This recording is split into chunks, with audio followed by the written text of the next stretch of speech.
मुंबईतही अनेक भागात सिलेंडरचा तुटवडा जाणवतोय। कांदिवली भागातून आढावा घेतलाय आमचे प्रतिनिधी सत्यम सिंह यांनी।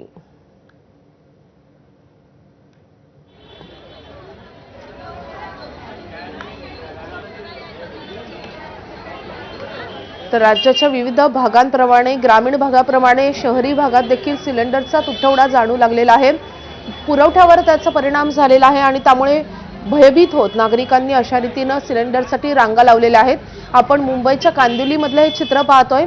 नागरिकांच्या लांबच लांब रांगा पाहायला मिळतात। कित्येक किलोमीटरपर्यंतच्या या रांगा असल्याचं बोललं जात आहे। मुंबईतल्या अनेक भागात गॅसची टंचाई असल्याचं बोललं जात आहे। त्याच्या भीतीमुळे आता नागरिकांनी अशा स्वरूपाच्या रांगा लावल्यात।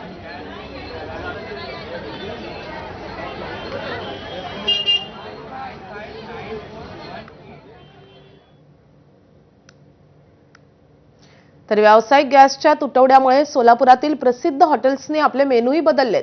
कामगारांचा रोजगार आणि ग्राहकांची सोय लक्षात घेत